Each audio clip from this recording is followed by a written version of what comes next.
Sisters and brothers, tonight, as part of my presentation, I was supposed to give an update on the ongoing struggle to stop the unjust deportation of my stepfather, Javier Guerrero. But because of unfortunate events that occurred last night, this won't necessarily be the case. As of 1 a.m. Eastern Time yesterday night, my mother received a devastating phone call from Ruben, sadly telling her that the detention officials rushed him out of bed, handed him his belongings, and put him in the next flight back to his native country of Uruguay. No notice was given to my mother. He was sent with nothing but his prison clothes, no shoes, since his were stolen while detained, treated like an animal, eating rotten eggs and frozen oatmeal for the past 2 months. His only crime was coming to the U.S. to find a better life and having the audacity, as ICE proclaims, to overstay his visa. For those not familiar with the case, Ruben was arrested on September 15 of this year, 1 week from the day that he and my mother were supposed to get married. My mother and Ruben had been together for 3 years, living together, took out a car together, already had to place wedding dresses and rings for the wedding. And in the blink of an eye, the future was just thrown out the window. Every lawyer my mother turned to, all turned her down because of a minor technicality in the case. All except for one, of course. Heather Beno, who is an immigration lawyer and is actually a member of the PSL in D.C. Heather explained to us that because Ruben entered the U.S. in a waiver visa, which is what it's called, that in itself took away any hint of due process or civil rights in the case. He was not in the case. He was never given the right to see a judge or even go to court. All of our requests of a stay of removal in order to stop the deportation were rejected, but we did not give up. We continued to fight until the end. A major campaign was started by the Answer Coalition to stop the deportation.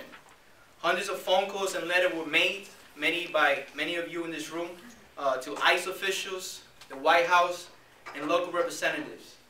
My mother was featured in major newspaper and media outlets in New York and New Jersey, including a live recording of the Univision national morning show, Despierta America.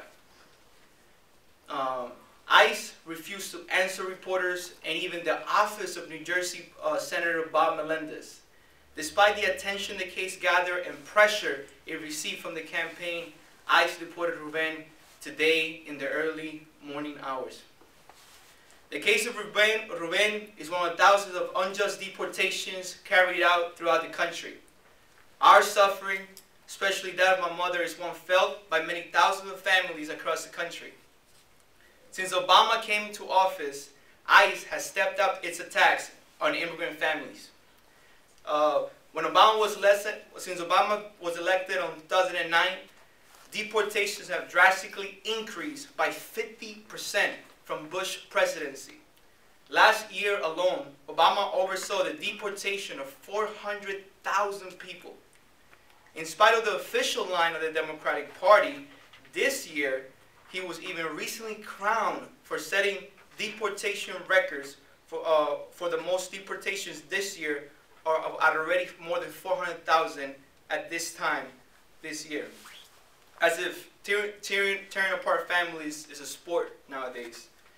It is a fact now more than ever that more people have been deported under Obama than they were under Bush. Ruben and my family are one of those 400,000 families ripped apart from their loved ones, having their loved ones thrown out of the country the same way you throw out the trash, without taking into consideration their contributions to society, years of paying taxes, families left behind, and their future. The rampant rates of deportations by ICE are all part of the Homeland Security program called Secure Communities, where law enforcement agents work together with ICE to maximize deportations.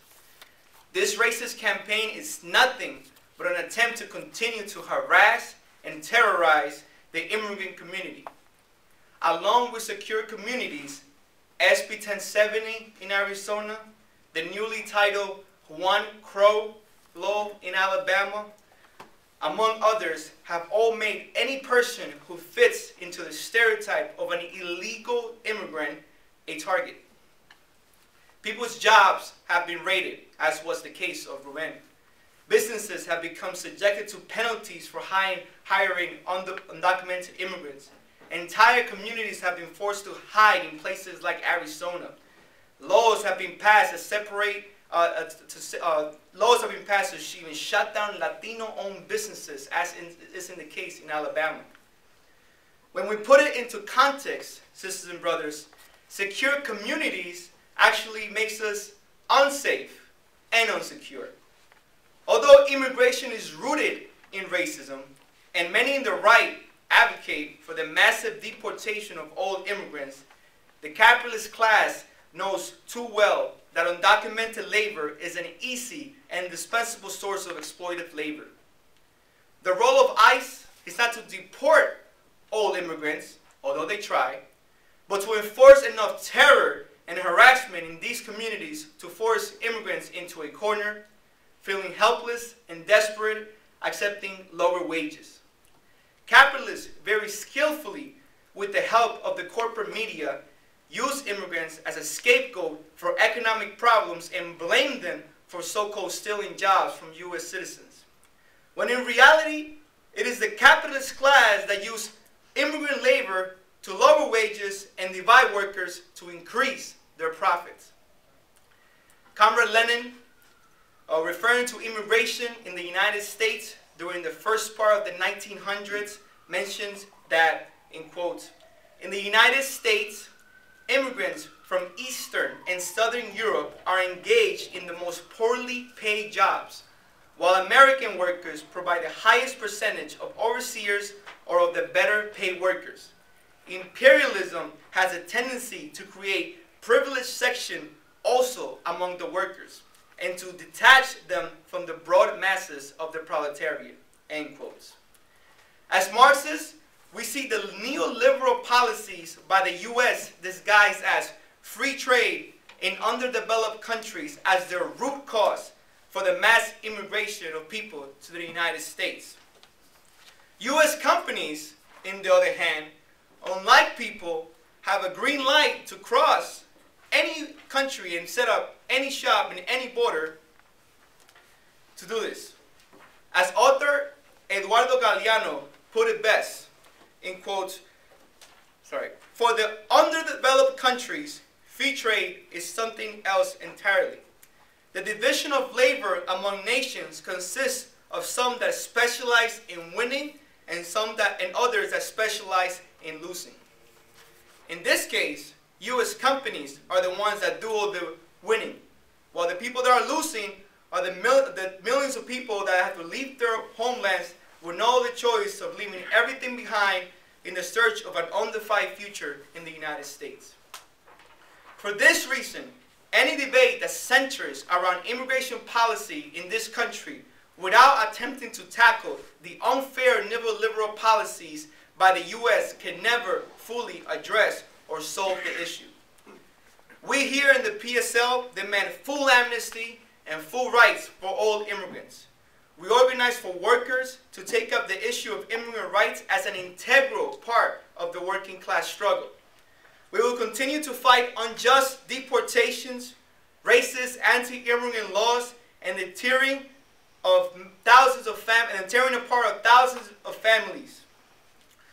Now, one of our main demands during the campaign to stop my stepfather's deportation was to call on the Obama administration to back up their line when they said that, in quotes, they were only trying to prioritize the deportation of the dangerous criminals. Now, Ruben was neither a criminal nor was he dangerous. He committed no crime, yet he was treated and thrown out of the country as one.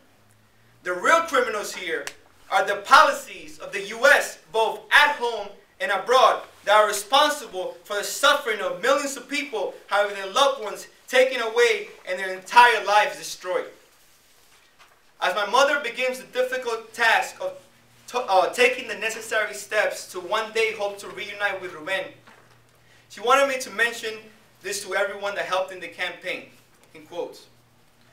I want to thank everybody that made a phone call, sent a letter, or even had the time to at least hear about my fiance's case. Thank you all for your hard work, and know that your help was not in vain, as I now wonder one day I could hope to reunite with Ruben. I want to tell the wives, husbands, friends, and families of the victims of deportation not to give up. Let the case of my fiancé serve as an example that no matter what we need to fight. We couldn't stop Ruben's deportation, but one day we'll stop all of them. Thank you.